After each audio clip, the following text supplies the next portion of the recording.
ইনকালাব মঞ্চের শরীফুল ইসলাম হাদি ভাইকে বিদেশে নিয়েও বাঁচানো গেল না। সকলেই হাদি ভাইয়ের জন্য দোয়া করেছে। প্রত্যেকটা মানুষই হাদি ভাইকে ভালোবাসতেন। এরকম ভালো মানুষ বাংলাদেশে জন্মাক, সেটাই আমাদের দোয়া এবং ভালোবাসা থাকবে।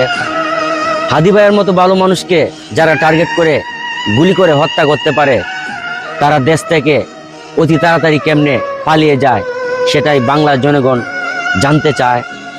বাংলার জনগণ জানতে চায় দেশ থেকে পালিয়ে গিয়ে ইন্ডিয়াতে আশ্রয় নিয়েছে, তাদেরকে অতি তাড়াতাড়ি খুঁজে বের করে এনে বাংলার জমিনে বিচার করতে হবে।